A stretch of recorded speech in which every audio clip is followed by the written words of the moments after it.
You can go out and you can go to a retreat. You can have a complete paradigm shift, a worldview shift, right?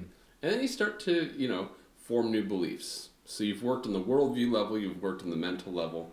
On the emotional level, your relationships change. Maybe you start eating differently as well.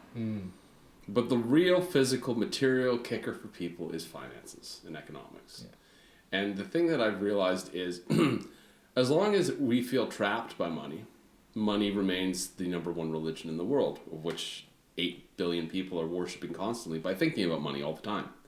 And so if money can actually be something that isn't a problem and that allows you to have freedom, because we've all agreed that it doesn't exist. It doesn't exist in nature at all. There's, if you go and you had, a backpack full of bills, whether they be dollars or rands or whatever, the only thing good in nature they're good for is wiping your ass and building a fire. That's it. You can't do anything with those bills otherwise. Expanded brain. What is it and why do you need it?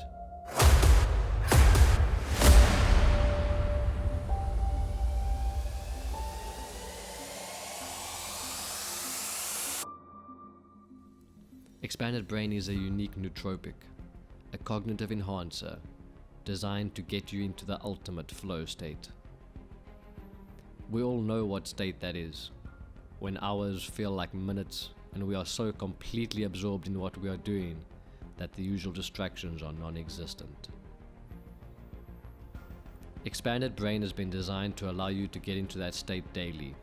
Our unique combination of lion's mane, huperzine A, bacopa, and vitamin B3 will give you that extra gear in your day. Will keep you one step ahead in conversations, meetings, or memory-intensive work. Expanded Brain will have your brain firing on all cylinders, without any negative side effects associated with the usual stimulants.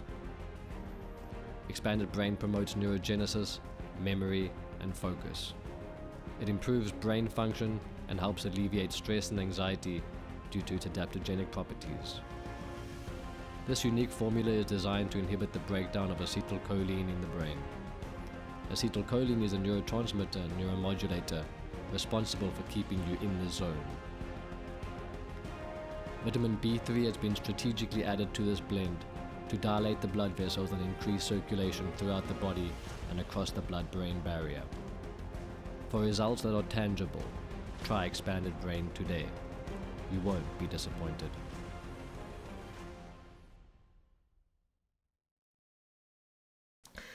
Dave, my brother, it's good to have you on the show, finally. It's good to be here, Darren, yes.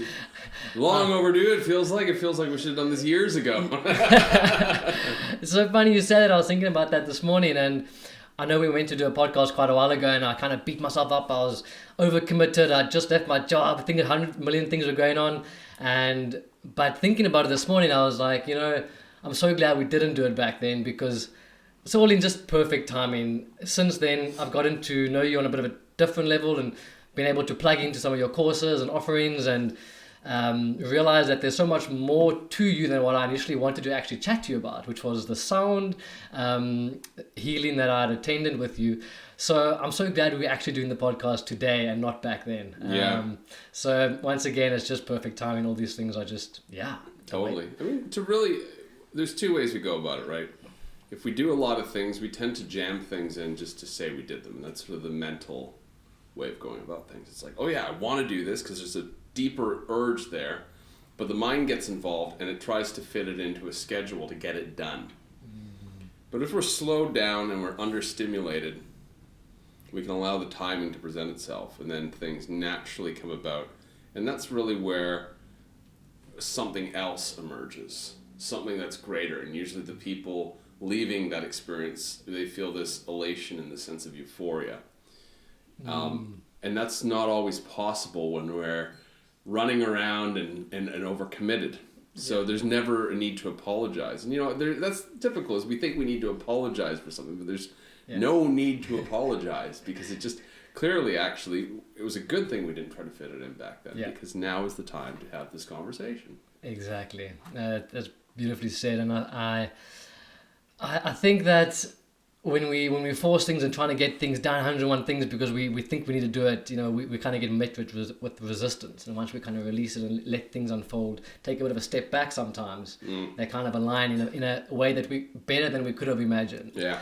But Dave, you seem to be a man of many talents, interests, and knowledge, and it's quite interesting to see.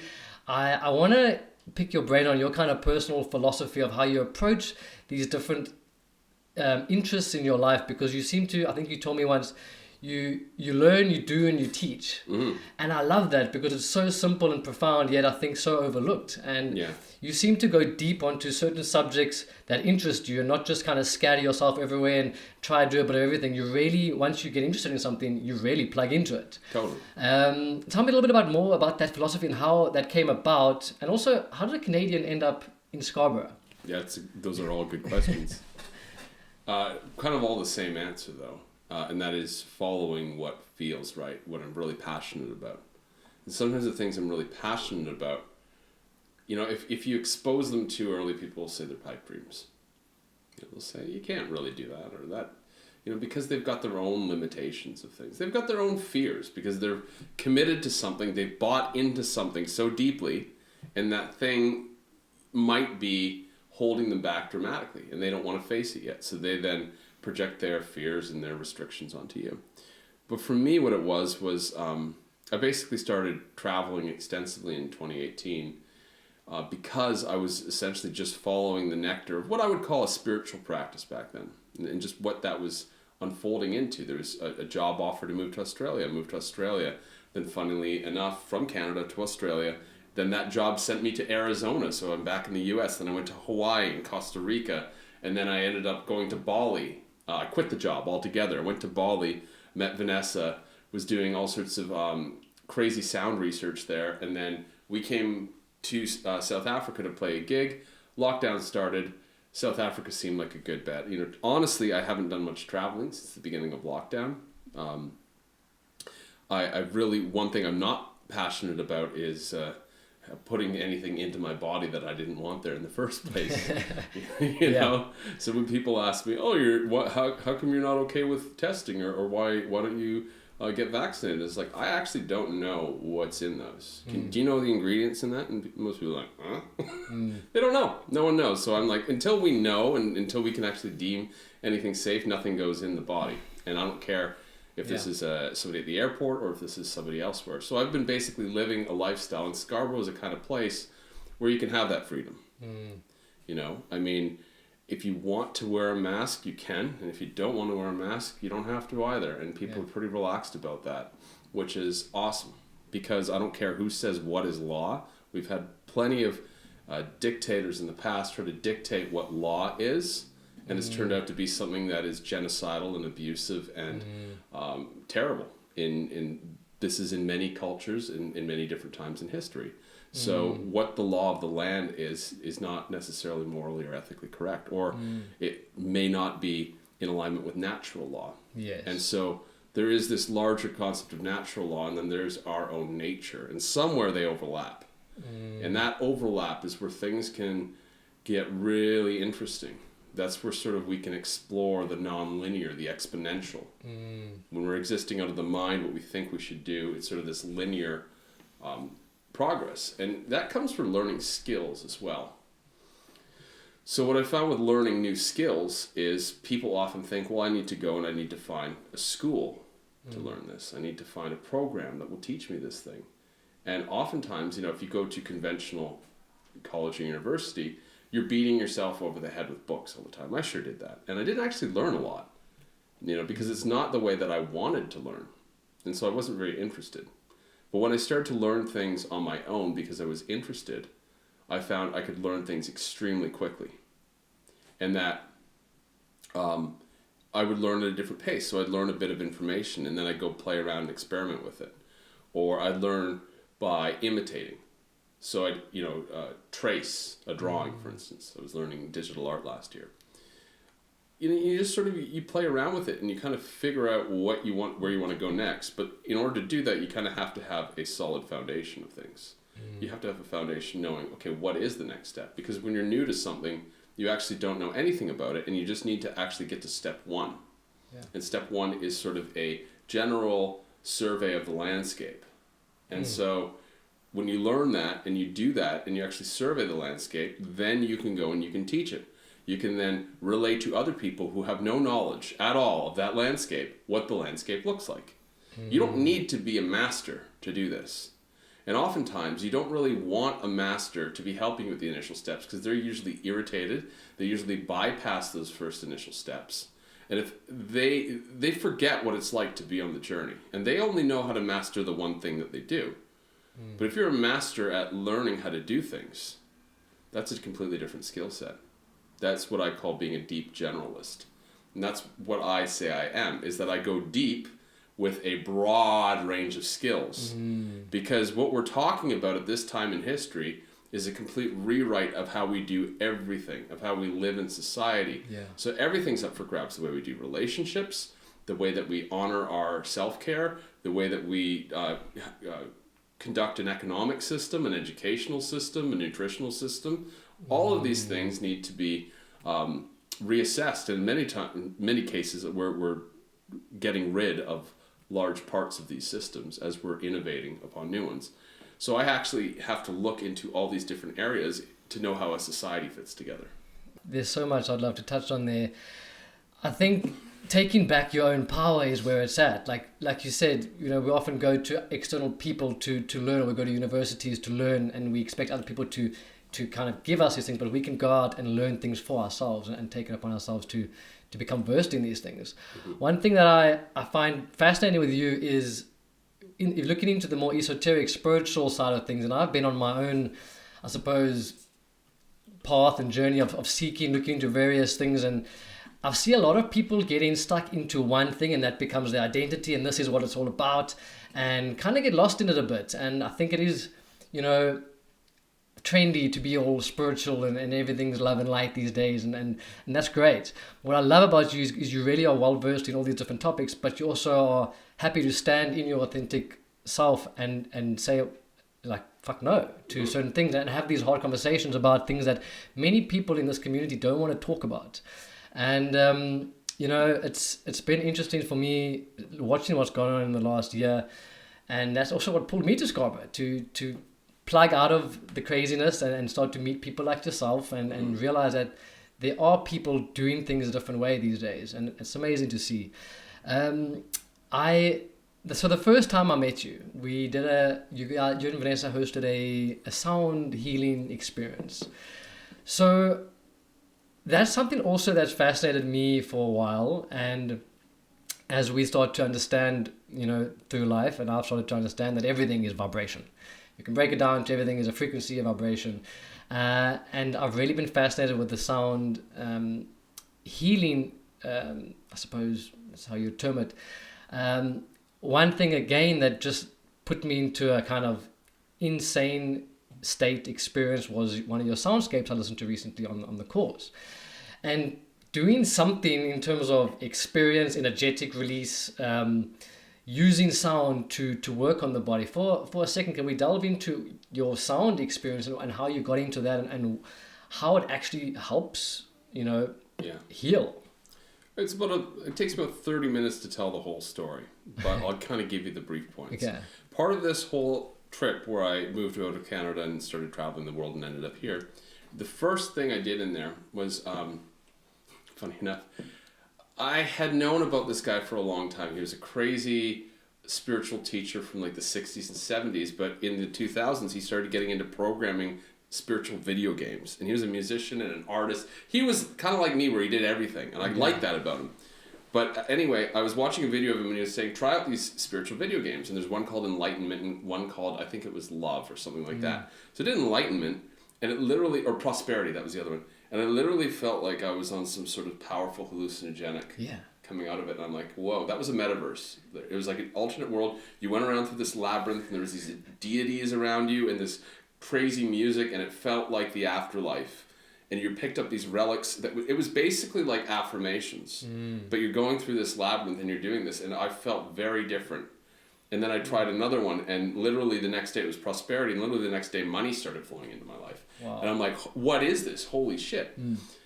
So I got in contact with the guy, and he runs an institute in Northern California. Turns out the people involved in the institute were the first people to manufacture flotation tanks. So I got to stay with the people who manufactured the first isolation tank, and I got to sit in one of the prototypes every night of an isolation tank, just there with complete stillness. And also, too, at the time, they were working with these devices, and they were neurofeedback devices. But you basically hold these crystals that were wrapped in copper, and there's an electronic circuit using quartz crystal radios that would pick up latent radio waves, smash them together, and we'd be pumping out a powerful delta frequency. And so delta in neural entrainment is the deepest. It's like unified consciousness. Most of the time you're asleep. Well, the first time I did it, I fell asleep. And I kept doing the delta, and then you would use like a actual induction program. So you'd listen to guidance, and you'd hold this thing, and you'd go into these extremely, extremely deep states. You go into alternate realities, parallel worlds. It was freaking out there. And I'm just like, wow, but these devices are limited because actually they're relying on these quartz crystalline radio parts that are increasingly more difficult to find. This isn't very portable, this thing, so you can't just distribute it. So how can we distribute it? So I started researching neural entrainment using sound. Obviously, binaural beats have been around for a long time. I've actually found a technology that's more effective, and you don't need headphones for it. It's called isochronic tones. So I started, when I landed in Bali, I was working at these sound pyramids where they're doing sound healing every day with ancient instruments. And in the other pyramid, they had these water beds, and they had these lights that were doing neural entrainment, and they were using different sound modulation and frequency to basically create these experiences. And funny enough, they called that service LSV, light, sound, vibration, but it's a play on words for LSD, because that's what people would feel like when they came out of that space. They would be altered. Now, I had my own reservations about the way they do things. Not reservations, but critique. I saw how I could improve it. And so I started working. I happened to run into a guy who had developed a lot of stuff around neural entrainment while I was in Bali, and I started working with him. I was actually joined his startup, and I worked closely with him. And then I started to do more and more research of actually layering neural entrainment with sound, and I'm quite mathematically brained, and I just sort of came up with these ideas for soundscapes that were very simple, elegant mathematics, but everything sort of vibrationally lined up. And when you see and you take a look at cymatic patterns, which are basically where water or sand responds and forms harmonious geometric patterns according to frequency, you can see very quickly that there's certain patterns that form these beautiful nodes and other ones that are dissonant. And these beautiful nodal patterns, these geometric patterns, it's called sonic geometry, when they line up at specific frequencies, that actually affects the water cells in the body. And of course, we're predominantly water. So when that happens, you're literally imbuing your life force energy with this particular geometric pattern. You're becoming that geometric pattern.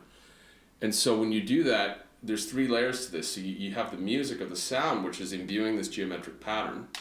You have the neural entrainment, and the way that works is the nervous system has what are called neuropeptides, and neuropeptides are the messengers of the brain. So the thoughts we think travel through the whole nervous system, and they're basically entwined with our muscles and our tissue and our body, which is why certain triggers can bring back memories that we feel in the body, or sometimes there's a psychosomatic condition that we have. So by switching the frequency of the brain, it switches the way that the body feels.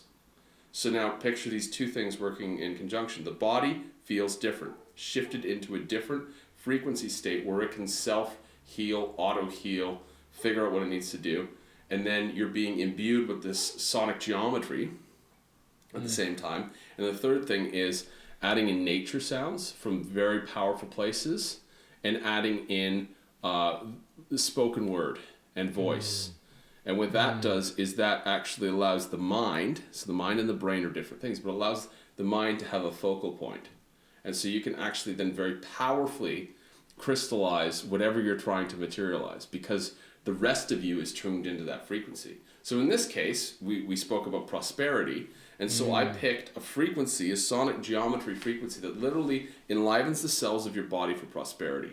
Your brain shifts into states because it's a frequency ball that goes through the whole body, creates a feeling of prosperity in the body, and then the messaging that you focus your attention on is prosperous things. So when your body, your emotions, and your mind are moving in the same direction, that is a very, very powerful vehicle for transformation. It's as simple as that. I try to break things down simple. Yeah, and that's exactly why I asked you about this, because I could not believe when I did your soundscape from the crypto course with prosperity. I genuinely thought, okay, this is going to be a bit of a guided visualization meditation. And I plugged it in and I lay on the couch and I had a full-on experience in terms of like I was like laughing at some points, releasing. I came out of there as if I had just done DMT, and it's so interesting because I was reading a book recently which talks about the scientific studies they've done with DMT, and what it does is it actually puts you straight into that delta brainwave state, that deep delta. And as you were mentioning now, it's just so interesting how these things correlate because it puts your body into this state where just your magic happens for me, and it's so beautiful. I made Tara, I was like, Tara, you have to put this on. She was like, yeah. Eventually she did it. She came out, she was like, I just came out of an experience. I was like, it's fucking powerful, this stuff. I don't know what is going on there, but it's fascinating because you're working on the energies in such a powerful way, man. There's a funny story with this too. Yeah. So, of course, when you understand that it's all frequency, then the brain responds to frequency, you can find out LSD, marijuana are frequencies. Yeah. And they're actually documented. And so kids in the US, in high school, they figured this out. And you can go and get the software to create these frequencies. So they basically started telling their friends that they've got digital drugs. And so they went and they made these frequencies. They're on MP3s that were replicating LSD and marijuana and all this stuff, and it was a thing. And it was the word was spreading that there's these digital drugs that you can get on your phone, and you just plug your headphones in and you get this experience. The cops found out, so the police basically tracked these kids down. They bust them open. Like, I heard you guys got drugs, digital drugs. What's this new tech word? And they're going through the bags, and what do they find is USB sticks and hard drives. And they're like, oh, you've hid the drugs in the hard drive. And they open it up, and there's nothing. And they're like, what the hell? And the kids are like, they're audio files. And they're like, screw off, get out of here, go home, kids. There's no law against audio files. Oh man, that's hilarious. Jeepers, wow. Okay, it's been fascinating for me just learning about all these things, and there's so many areas to it. But so that came from the crypto course that I'm busy doing with you, which is, I know we sat into the podcast on your podcast about chatting about that. Financial sovereignty, and especially in this day and age at this moment in terms of what's going on in the world, that's a whole nother conversation, but it's definitely very sinister. And for anybody that wants to be left alone and not have, be abused by the state and the system, the financial system is something to wrestle with in day to day, but crypto seems to be, and as I'm learning with you in your course, which is phenomenal, and highly recommend to anybody listening to check it out, as well as your soundscapes, because they won't be disappointed. It's been fascinating for me to learn. It feels like the final thing I need to put into my cup is the financial aspect, and learning that has been such a nice journey. So thank you for that.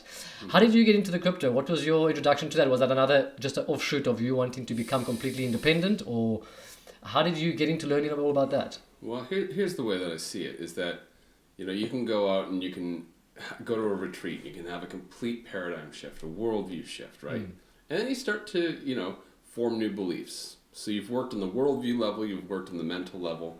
On the emotional level, your relationships change. Maybe you start eating differently as well. But the real physical material kicker for people is finances and economics. Yeah. And the thing that I've realized is as long as we feel trapped by money remains the number one religion in the world, of which 8 billion people are worshiping constantly by thinking about money all the time. And so if money can actually be something that isn't a problem, and that allows you to have freedom, because we've all agreed that it doesn't exist. It doesn't exist in nature at all. There's, if you go and you had, a backpack full of bills, whether they be dollars or rands or whatever, the only thing good in nature they're good for is wiping your ass and building a fire. That's it. You can't do anything with those bills otherwise. But if you go into a city, other people are convinced those bills mean something. Right? And therefore you can exchange them for things like food, like shelter, like water, like utilities. So because we've all been hypnotized into this mass agreement around money, it is something that is sticky for people, because on one hand, a deep part of us knows it doesn't exist, it doesn't really mean anything. And on another hand, we know we can't really convince anyone else out there to do anything that we want or buy anything without some sort of medium. So therefore, I say, realize it doesn't exist, which means expend the least amount of effort to attain it. Use your energy for things that matter in your life. But get as much of it as you need to do what you have to do, because you can complain about money all you want, but no one's going to listen to you. Yeah. Because everybody else out there is bought into it to the point where we've got an entire global system based on it. Yeah. At the same time, the thing that's going on right now isn't actually about anyone's medical health. Flat out, no. Yeah, it's actually about a change in the financial system from currency that was once backed by gold, no longer backed by gold. Now it's backed by debt. Pretty soon it will be backed by biometrics. Yeah. It'll be backed by commoditized biological functions in ecosystems and in beings, which means your biology will be hooked up to a form of digital currency, whether you like it or not, in the next year or two. So you have a choice. You can go and be ignorant of it and just say, world's going to continue, I've got to worry about my job, I've got to do all this kind of stuff, and basically be forced into that in a very negative, controlled way, where your money is tied to your medical status, is tied to your social credit score, you're monitored, everything you do is surveilled, you can't do anything off the radar. Or you can then get into cryptocurrency now, find not only financial abundance, but more importantly, use currency in a decentralized way, where you are in control. Yeah. And as somebody who really freaking likes sovereignty a lot and realizes that what the control forces out there and society says I should do, I don't agree with most of those. Yeah. There seems to be a massive power grab at the moment, especially from, and I've been quite ignorant to this whole field of things, but over the last, I'd say 2 years, being unemployed for 8 months because of the pandemic, gave me a lot of time to really delve deep into what the hell is actually going on here. And it's quite scary once you start to understand that the big central banks kind of control everything. So now they're pushing this whole, drive towards massive centralization and, like you say, digital IDs tied to your health status and all these things, it is scary, because if you have to look at history and you understand that how that kind of mentality just ends up in disaster and hundreds of thousands of people dying, it's just like, why are we don't seem to learn from history. We just keep repeating the same mistakes by giving our power away to these, utterly corrupt organizations that genuinely don't care about our health at all. It's the biggest lie of all time. It's not people anymore. It's a force that mines its way into people. And when it takes them over, it's like the force of AI. It's like a virus, really, that force, because it mines in and it tries to extract and replicate in others. That's all it does.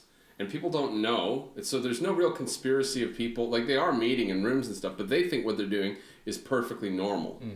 And they think, well, we can't be transparent because the other people will give us resistance, but we know better than them. So we have to do this secretly. And essentially, central banks are very high up the totem pole. And, an example of that is the fact that what happened in 2008 was actually the signal, the signal of a collapse in the financial system. Now, at that time, they had two mechanisms for keeping things propped up. One of those was lowering interest rates. So if you lower interest rates, what that does is it encourages people to borrow and spend. So you're going to slightly stimulate the economy. However, when you lower your interest rates to 0 or negative, you can't lower your interest rates anymore. So that, within a couple of years, was done. They can't lower the interest rates anymore. So the only other thing they could do is print money, and that's finite. That's the only mechanism they have for trying to control things. And last year, despite the fact that they had printed all this money, the debt and the whole debt industry and the leverage industry was going to collapse upon itself. And so basically, that would be a massive $1 trillion problem, and it would basically create a global depression. So what do? They said, we need a lot more money printing, and we need a way to do that fast. So that's why the lockdown mechanism was imposed throughout the entire world, and why governments unanimously began to just print money and helicopter it out. Yeah. If you take a look at the money supply versus time chart, you'll see that it was steadily increasing. It increased more rapidly since 2008, and in the last year, it like went exponential. And just, last week in the United States, the monthly inflation rate came out at 6.2%. So that means the annual inflation rate is over 72%. So that means if you go and buy a house for $500,000 now, next year it's going to be worth $700,000 or more. So this is very, very problematic because when prices go up, it's sort of the signal that hyperinflation follows next, or potentially follows next. And when hyperinflation follows next, well, water stops running through the taps.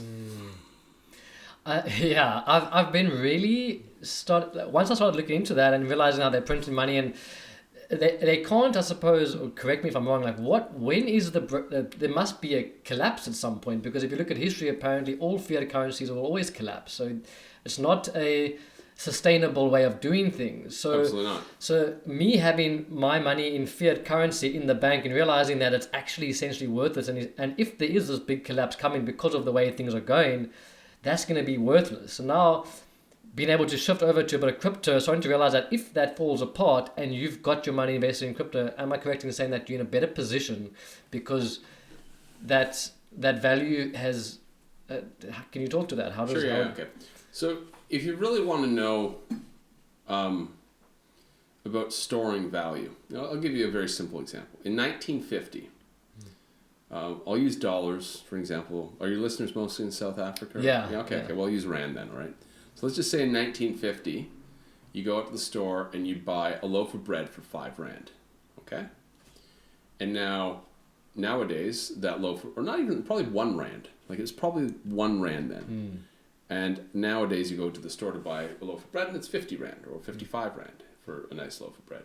So it's gone up about 50 times. That's, if you look at any commodity, like food commodity, it's gone up about 40 or 50 times. So if you took 10,000 rand in 1950, stashed it under your bed, and you had 10,000 rand now, well, 10,000 rand in 1950 could buy you a block of houses. Now it buys you monthly rent for 1 month, okay? But if you took that money and you were to buy 10,000 rand worth of gold, and you then took that gold now and sold it, you would sell it for probably 500,000 rand. So it would retain its value. So over the period of 70 years that has passed, that's a way of taking something and using it to store value. So you're not just locking the actual commodity, but you're locking the value that it holds. And so that's what Bitcoin sought to do. Bitcoin came about during the financial crisis in 2008. And when Satoshi Nakamoto, the mysterious originator of Bitcoin, saw that governments were printing money, he said, this is going to get bad. I'm going to design a currency with a maximum supply. There can never, ever be more than 21 million Bitcoin. So fixed supply does get rid of the problem of infinitely increasing supply and devaluing. So as more people adopt Bitcoin, the value of it goes up. And the other thing he built that's quite ingenious is that every 4 years, the rewards for mining and validating the network, they are half of what they once were. So they keep going down, which means that to have the network run, the miners need to be receiving more value. So if they're not getting more Bitcoin, they're getting half the amount of Bitcoin, the value of Bitcoin has to go up. So it's quite ingenious in that regard, because it's always going to be making Bitcoin an increasingly scarce commodity. And now we're seeing institutional money. We're seeing the big guys moving into Bitcoin and buying it. But that also is no different for the little guys to go in there and buy Bitcoin. I'm just using Bitcoin as an example. I'm not a Bitcoin maximalist by any stretch, but it's just the most widely known cryptocurrency. And it's actually very, very decentralized, believe it or not. So if you buy a little bit of Bitcoin, like if you bought, 100 Bitcoin 10 years ago, you'd pay a cent. Like you pay nothing for it. And now that 100 Bitcoin would make you, a multi-millionaire. Yeah. So it shows, and if you look at the price channels and where it's going, if you were to buy whatever you can afford right now in Bitcoin it's going to be worth a lot more in 4 years from now, even more so than gold. Actually, cryptocurrency is about to overtake gold in terms of its actual global value, its market cap. Because gold, it's hard to transport. That's the thing, yeah, because I was also kind of torn at one stage because you get a whole camp of people saying not crypto, invest in gold and silver because gold is always the gold standard, and when the collapse happens, it's always going to revert back to the gold standard. We've been moving away from the gold standard, though. Society's moved away from gold since we stopped backing currency to gold. And we started pegging currency to debt. Yeah. And then now, the last 10 years, China thought they were going to be smart, so they bought all the gold in the world. They bought it all from all these other countries. They said, have your gold. Now we're not going to value gold anymore. And then China's left with a bunch of heavy metals. Oh man, it's so interesting. Sure. Lastly on the crypto, it seems to me in simple terms that the mechanism behind it is just basically taking the financial system and the way it's not working, flipping that on its head and saying like, let's create a system that actually works in opposites. And the other thing too is it's decentralized by nature. So the validators, the ones keeping the network alive, don't know each other. And there's so many of them that they can't get a consensus. So they have to basically adhere to the decentralized rules in which Bitcoin was established. And nobody can actually overtake the system. Yeah.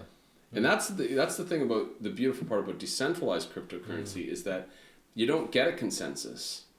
So you can create something that basically, if it's done with the right intention, can basically regulate itself and stay protected, which is wonderful because nobody can get in there and manipulate it. Nobody can get in there and corrupt it.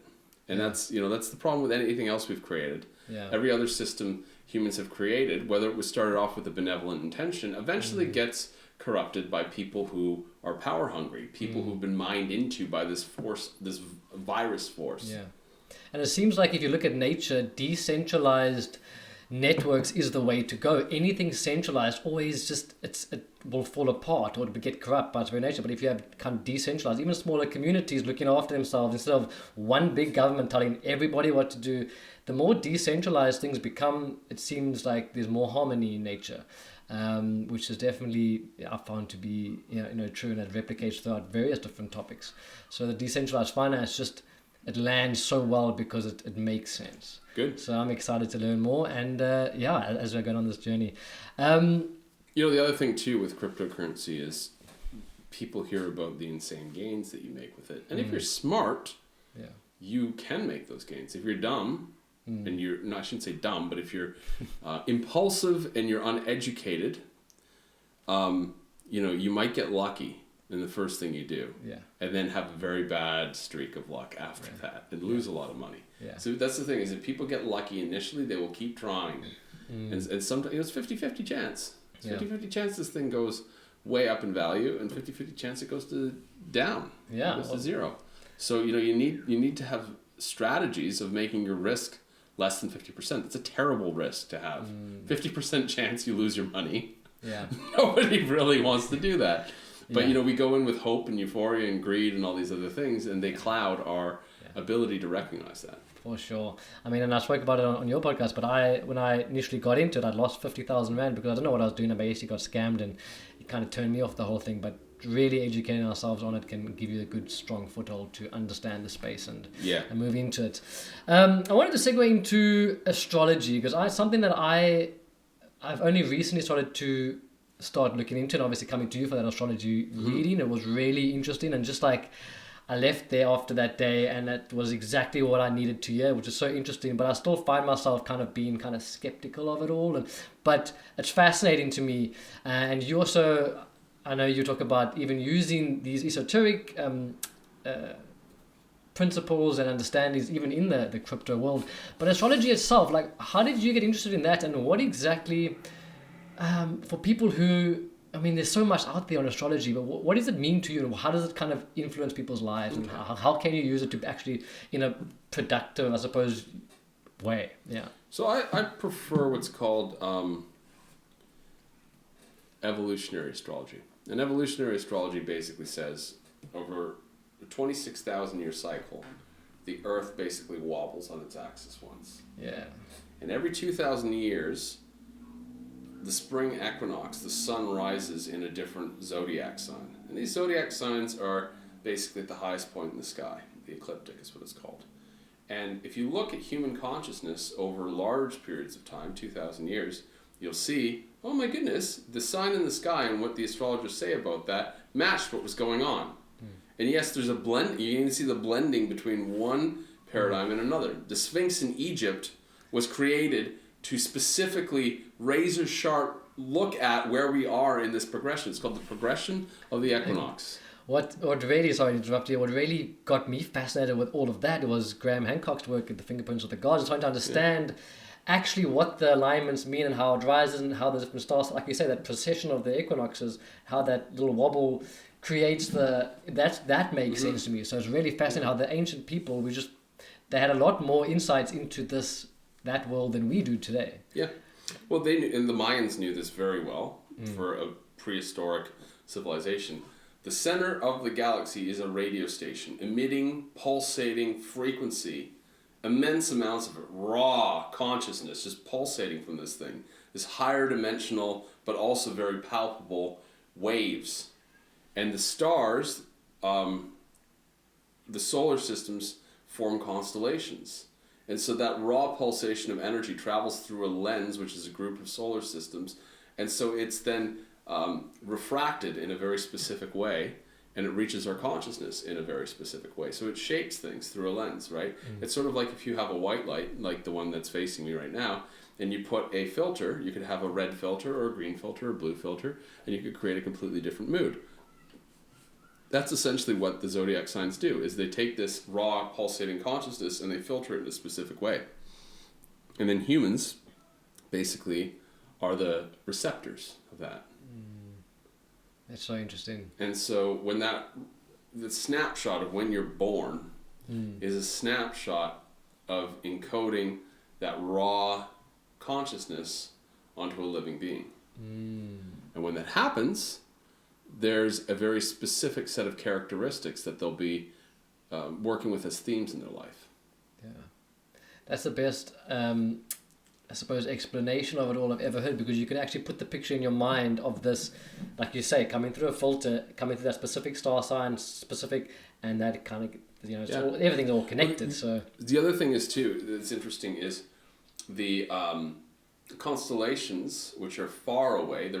They're groups of other solar systems. They're very far away. Okay.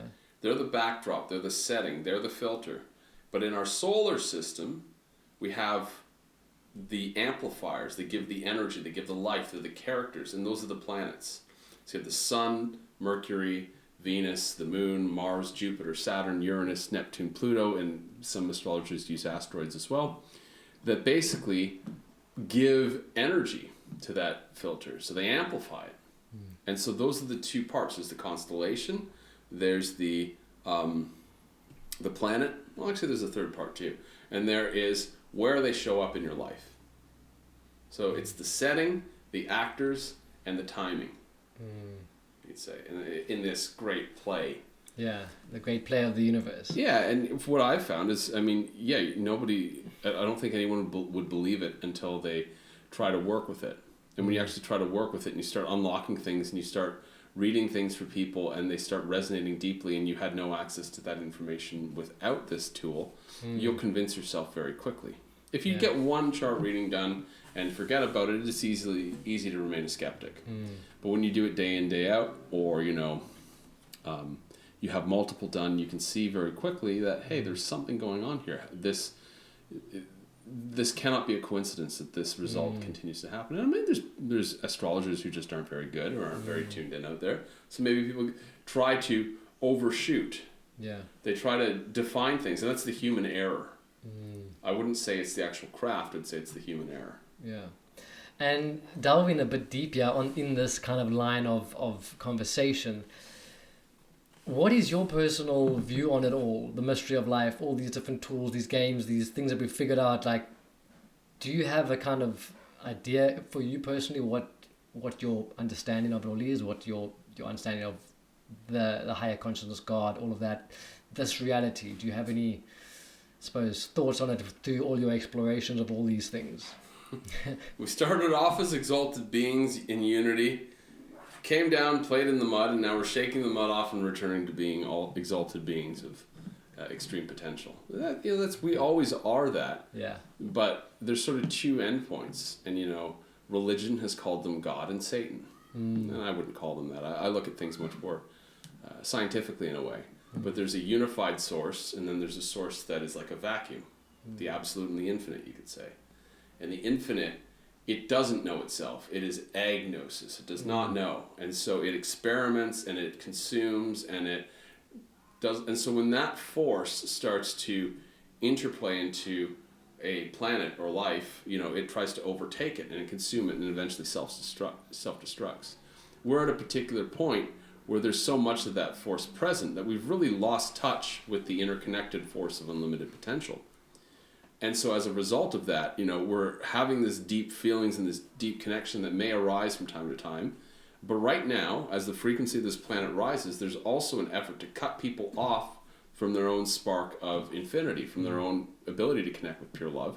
And that's done by modifying their genes. Yeah, and this is the scary thing what's going on today. Like, there's a lot of talk about it, but people are injecting themselves with things that they don't know what's going on. But if you look at it that way, you don't know what kind of connection you are severing when you're just pumping these things into and your body. and people are looking at the superficial health implications, and I said there's something much deeper going on. You're literally being cut off from the source of life. Yeah, it's really interesting. It's terrifying. I heard a story of somebody. This is one of many, kind of somebody who would pray every day, really connected, took the shot. Since then has never been tapped back into her kind of spiritual life, and it seems like it's something very, very evil going on. There's a lot more deeper levels to this than just getting a vaccine. Yeah, absolutely. So the thing that's going on, and I've known this for about 700 years. I've known this, and other people have made it more publicly available for about 150 years. Really, since Helena Blavatsky and Theosophy, it really came into the West more. But they've been basically seeing in the next 100 years, humanity's reaching a point, and it's unavoidable, and there's this brilliant light because they could see somewhere in the early 21st century this thing happens. Well, that light can also create a massive crisis as well. But what this essentially does is the frequency is going to go up, and it's going to basically, people are going to burst out of the confinement. And the thing that's been doing the controlling and all that knows this, but is still so blind because it doesn't know how to operate any other way. So all it can do is get more desperate and try to lay down the control more. And that's why things are moving so fast right now. And that's why the measures appear so desperate. Yes, it's because they think, oh my God, well, if the frequency's going up, then we have to cut people off from the source of knowing so they don't innately just wake up one day and stop participating in our system. Yeah, there's definitely an acceleration happening. As much as there is a big kind of shift in awakening and people have realizations, there's also a big drive. I mean, they're getting really desperate with their measures at the moment. It's actually good to see because they're really trying hard to fuck with people. And what basically they want to do, it's very obvious. I actually saw a comedy skit last week, or 2 weeks before, after Mark Zuckerberg announced the metaverse. Yes.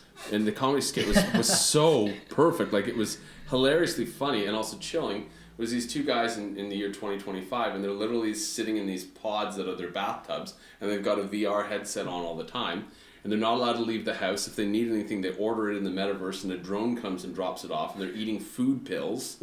And basically, they don't own anything. They rent their clothing from BlackRock, and BlackRock basically rents the clothing to them, and they just exist in this alternate reality where they're basically a battery that's just being sucked out. And that's really what things are heading towards. I mean, after medical lockdowns, they're already talking about climate lockdowns. Yes. So to prevent climate change, everybody has to stay home. Yeah. And as we stay home, 5G towers are going up. They're making the Internet of Things a reality. They're making faster wireless fidelity connections. So you're online more. People are working online. Pretty soon jobs are going to move into these metaverse spaces where people are going to have a VR headset on and they're going to be in augmented or virtual reality walking around somewhere else doing their job. Yeah.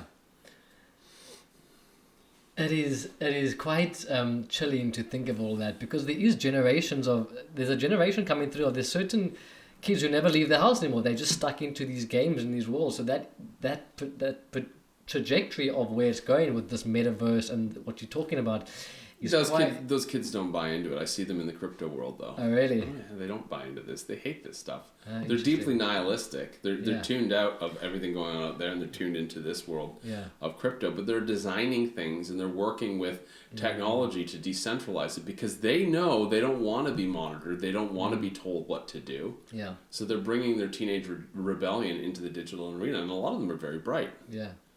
It's you mentioned something now which I have been looking into for a while, and it's quite, once you start to, like, with the lockdowns happen and you start to you see what they want to do, and then you just see it coming, so you can see what their next step in their plan is as it kind of unfolds. And like you said, the climate lockdowns, that was something it's like we've been brought up to understand or to fear. The climate's changing, it's the end of the world, blah, blah, blah. It's been carried on. And I was also an environmentalist, and I went through a phase where I was an activist and vegan and all these things, and I got lost in that identity of it all.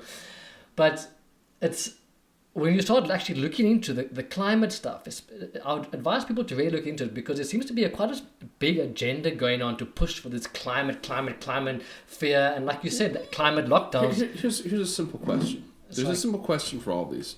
The medical theme, you ask, what's in it? Yeah. I don't know what's in it. Well, I'm not taking it something I don't know, especially it's experimental. The climate theme, it's like, does this allow humans to be more in nature or less in nature? Because actually, if you look at what's being pumped out at us, it's cutting people off more and more from nature. Yes. This green movement is about staying at home and being on technology, and not going out and driving places, and not going out and being in nature. And so when you see that, that's a very big red flag for me. They don't want you flying. The individual shouldn't have the liberty to fly around, but the billionaires can fly around in private jets, no problem. Yeah. They fly to their climate change conference in their private jets. And they do all the virtual signaling along the way. It's absolutely atrocious. Yeah, it's just a big show. It's like a clown show. The big thing is why does it always come down to the individual person when it's actually the industry that's being given a green light to go ahead and do whatever they want? I used to work in environmental consulting. I was an environmental engineer. The oil industry, the mining industry, these guys were given green lights to do whatever the heck they want. Yeah. And, they were creating massive emissions. Yeah. So if you're talking about CO2, why don't you go after the big guys first? No, they don't. They go after the individual person. Yeah. It's their responsibility. And it's also, so what you've got to look at is who is funding these people. I listened to quite an interesting podcast recently they're talking about the climate change and the IPCC, I think it's the Governmental Panel on Climate Change, and they talk about like who's funding these things and how they have to have specific outcomes for their work, and it's all the plans have been laid out, how they want it to be appeared and how they want the science to show in their favor the specific narrative.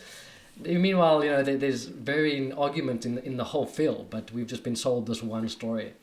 But yeah, I think cutting people off from nature, taking away individual liberties is scary, because it's quite simple for me. If you look at once you prioritize the group over the individual, you always run into massive problems. And I think in any kind of communist ideology or this kind of push towards for the greater good of all, you must comply, you must get injected, you must stay home to save everybody else. That kind of thinking is just, it always leads to disaster. So and I mean, in the last era, it was the individual guilt. You're born into sin. That was the last messaging. The last era, by the way, in astrology, the last 2,000 years were ruled by religion. The next 2,000 years are ruled by technology. We're currently in a shadow period where religion and technology overlap, which is why we have this big thing out there, which is stupid, science versus religion. And we're like, are you scientific or are you religious? Well, these are both control mechanisms. They're both hot themes for 2,000 years. And then the focus shifts from religion and spirituality into technology. Yeah. And so when you understand that, it's sort of like, well, there's actually something bigger that both of these miss in the conventional sense. Actually, both of them are complete distractions. Yeah. But technology, especially advanced technology, can show you very quickly that there is this unified force. There's this theory of everything that seeks to put things together, but they don't talk about theoretical physics. They try to use technology to basically say man is imperfect. This is the narrative running, by the way. Humans randomly evolved out of nothing. Consciously somehow showed up one day. But humans evolved, and because they're random, they have mutations that are problematic. And now we need to use technology to correct these mutations, because humanity is a failed species. Look at us going out there and doing bad things and consuming the land. Bad humans. So we need to get involved, who nobody voted for, nobody appointed. We just basically appointed ourselves. And now we need to start telling people what to do for not only their own personal good, but the greater good. Yeah. It's ridiculous. It's absolute garbage trash. It is actually. And you look at the simplest thing too. Look at the faces of these people doing it. Klaus Schwab, the guy, the world, like he looks like a malfunctioning robot. Yeah. Biden looks like a clone. I mean, these guys, they don't even hide it. They can't hide it. I mean, you look at there's the Netflix show The Dark Crystal. And you line up, the Rockefellers and the Rothschilds and who else is on there? Henry Kissinger and these guys and George Soros. You look at them, you put them side by side. Like, these kind of look like these, deformed bird creatures. Yes. They're gross. They're absolutely gross human beings. I don't want to listen to a word they say. They don't understand health. They don't understand relationships. They don't understand prosperity. They're afraid too. They're afraid of losing their freaking wealth. Yeah. No, so I don't even understand wealth. They just have a lot of money. Yeah. It is ridiculous. Actually, just to really understand, I bought that Klaus Schwab's book, the COVID-19, the Great Reset, or whatever it was called, and it's like, who do these people think they are, just dictating? Although I don't agree to these random rules now and lockdowns and mask wearing. It's like, I've signed up for this. Where did it just got imposed on us? Like, it's just, it's absolutely insane. Well, the fortunate thing is that, there's no kill drones coming in and zapping the resistance. We're fortunate for that. So we don't actually have to listen to it, because it's all done through the power of suggestion. Yeah. Governments choose whether they're going to implement these things or not, and the governments are, lapdogs basically of these think tanks and organizations. But even the governments, they're not really sending their military in to beat people down and kill them. Yeah. Maybe that will happen later. I don't know. So as long as that isn't happening and we're not physically forced into things, we should just go about living the life we want. And if we're physically forced, well, someone's going to end up dead in that situation. Yeah. I don't know who. I don't know which group, but it's not going to end well. But they also know too that the minute that they start using more physical force, they lose power very quickly. It's not a sign of power to use physical coercion. Yeah. And I must say, I'm quite optimistic when I look around, or I look at what's going on, and for instance, even South Africa, I mean, there's not a big uptake of people getting vaccinated, and that's so. There seems to be, I'm quite optimistic. What is your views on the future and the way things are going to unfold with this? Well, South Africa is an excellent place to be, partially because of the fact that nothing really works like they do in the first world countries. Yes. I mean, you have rolling blackouts here, load shedding it's called, right? And people just say, all right, load shedding, nothing happens because the entire, area or the region is in a blackout right now and there's no cell service, so we're just going to light some candles and we're going to party for 2 hours. Yeah. And you get used to that when it happens day after day after day after day after day. The other thing too is that there is sort of the official mandate, and then there's the actual agents that are enforcing it, and the agents that are enforcing it are not very interested in enforcing it in the first place. And so as a result of that, there's sort of a enforcement chain breakdown that happens here in South Africa. And in a lot of other countries that are not as developed as the first world nations. I mean, the first world nations are terrifying right now. I was going to say, I'm actually so grateful to be down in South Africa, because you're looking around at first world countries, they are the most regulated. Those people, you can't leave your house without like in Australia, doing the wrong thing as a policeman who knows exactly where you are, what you're doing. And it's actually scary, these kind of dystopian worlds out there in some of these first world countries with how they can track and trace people and what they're doing. I'm grateful to be in Africa at this point, because they can't get their shit together yet, so they're never going to be able to get to that level of the thing, of course, with being in a place like this is if things get shooken up too much, we saw recently what happens when rioting and looting occurs, right? And I mean, that first world countries are not immune to that. But I'm just saying that if things get shaken up too much at a fundamental survival level, then you can have mass groups of people that are basically in a panic survival state. And in which case, then, what are you going to do? Yeah. You might be the victim of mass looting or something like that. So that's where, you do need to have safety in numbers. You need to be in the right place, surrounded by the right people, and you need to be aware of these things. And I think everybody in South Africa is sort of on a little bit of edge just seeing sort of the shift in the political landscape and also what's happened in neighboring countries as well. I mean, there's always talk of, things could go wrong. Yeah. And there has been parts of the country where things have gone wrong. Definitely. I think it's just also a case of becoming now more proactive with it, like forming these communities, meeting people, and then like starting to become really, really independent. So that if shit does hit the fan, just so to speak, you set up yourself in a way that you don't depend on these systems. Yeah. And I think that's fundamentally a good way to look at it, and just taking your power back. And I know we've spoken about this a lot, but the government's not going to save you. The doctor's not going to save you. Take responsibility for your own life. They're not going to save you, and in fact, they're probably going to be working against your self-interest. Yeah, so for sure. You don't really. I mean, there are plenty of rogue doctors, but they go quiet pretty quickly. Or they get banned. Yeah, exactly. They get censored. So that's really what we're moving towards, is actually forming communities digitally and in person. In your local community, start to find those people wherever you are. Because when you get together in numbers, the force of that unity begins to multiply and amplify. And so, we're still early in this thing, because even though it's been going on for almost 2 years now, we're still kind of living life the same way. Now, and the other thing too is trying to shift an economic system from fiat-based to digital currency. The specter there, hyperinflation doesn't work for anyone.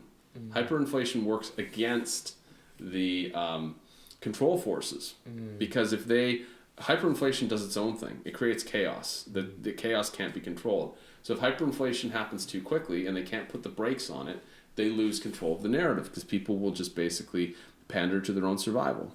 At the same time, it's very difficult because the supply chains break down, the utility chains break down, and then people are basically left camping. Yeah. So it isn't so. The control isn't so ubiquitous. It isn't so in place as you'd think it is. It's actually a little bit more malleable. And so the more that people kind of get together and form self-sufficiency, the more that they actually create an immunity to being controlled, and an immunity also to disasters of various types. Yeah. Dave, this has been incredible, man. I think we could chat for hours on various topics. I wanted to, just before we end off, you're doing some amazing things. You got a fucking awesome podcast. It's had me literally in stitches before with Tara. The Blade and Chalice. You're up to quite a few things. Like, what else are you up to at the moment? Where can people find you? And because you have a lot to offer. Yeah. Well, I run an online school, www.modernmysticscollective.com, where we offer training in a variety of areas, from reclaiming your digital freedom, because that's going to be a major theme over the next 10 years, learning about cryptocurrency and working with it in a very high frequency way.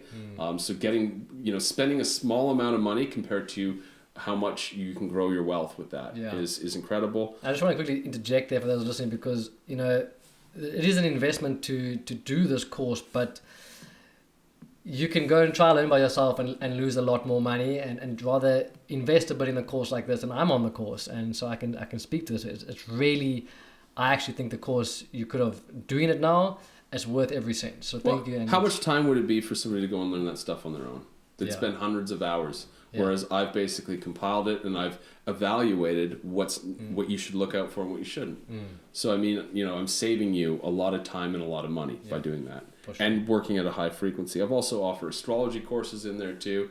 We do some training around more sensitivity stuff, like working with the Akashic records. I'm moving away from the more spiritual, and I'm moving more into the practical at this point in time. Human design, we offer some training in working with human design. There's some stuff for women specifically on there. There's a variety of courses that I offer. The other thing too is I offer some soundscape programs as well, so that people can retune their human biology with frequency and sound.